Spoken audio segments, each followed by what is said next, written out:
everybody. Welcome to another episode of Water is the New Gold. I'm your water doctor, Tommy V.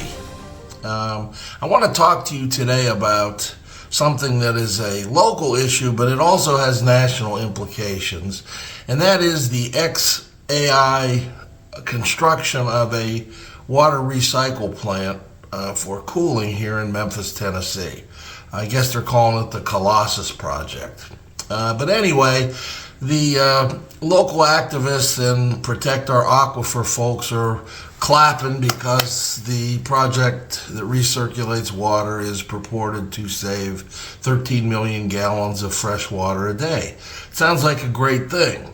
So is this a great thing for Memphis? Well, not necessarily, and you really don't know that until you look at the process chemistry.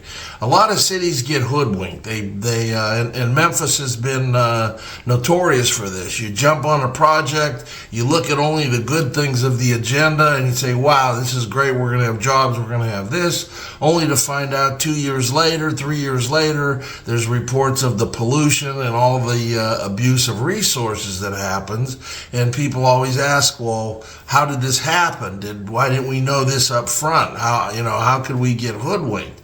Well, you're not really getting hoodwinked, but most municipalities, most cities don't have process chemists. They don't have people that have built and operated plants before. So a guy like Musk comes in and proposes this system and a water recycle, and oh my God, it's going to save us water.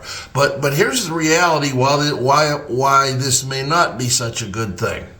First, you have to understand the concept of what a closed loop recirculation system is. While it's closed loop for a short time, it's not actually closed to the environment. It still pollutes. And the way these systems work is they fill up a recirculating loop with water. This water goes through machinery, whatever it is, it heats up. Then it goes to the top of the building to what's called a cooling tower. The water's dripped, splashed, it filters through some plates that as it filters, the heat's given off, the water cools back down to go back into the recirculation loop. That part of it is the part that is heralded that people really like. However, in that condensation, there's always steam given off. That steam, it represents water loss, so that as that steam depletes the recirculation loop, you need fresh water to fill it up. Not such a bad thing. And the economy of saving 13 million gallons a day is still intact, even with the evaporation. But something else goes on. This water by itself in a cooling loop has to be chemically treated, heavily chemically treated.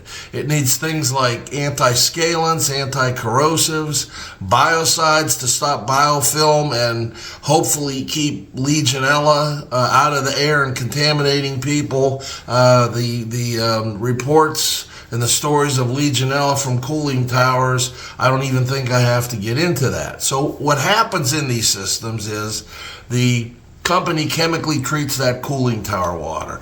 That water keeps recirculating. There's some evaporation. As it evaporates, those chemicals become more concentrated, and the dirt and whatever it picks up along the way also becomes more concentrated. At that point, the plant has to do what they call a blowdown. Open up the valve, dump all that stuff to drain. Now, that in itself requires additional water because you can't just send these solids and this muck, this concentrated muck, down to the municipality. It needs water, fresh water, to transport that. Or maybe you use the cooling water. I don't know, but it takes water to send this back to your water treater. So now what you have is a lot of chemicals, things like, as I mentioned, you can have glycol, you can have bacterial slime and poisons in this water, and it's going back to the environment. It's going back to your water treater.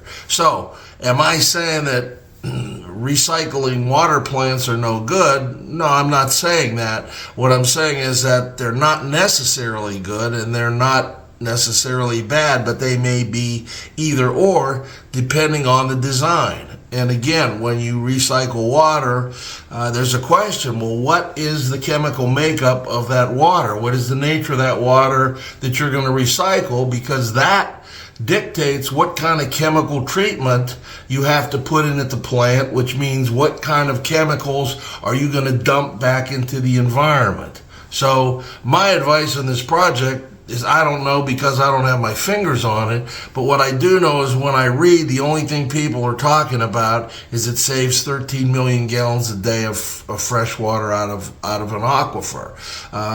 When communities take on these type of plants, they need a higher level of science managers, technical managers, engineers, people that have actually built plants, plant chemists, that kind of thing, so that you know going in what the description of all these parameters are. Otherwise, you may be getting into something you don't like. Anyway, God bless Memphis, God bless America, and check me out at www.wateristheNewGold.com. Tommy V, your water doctor.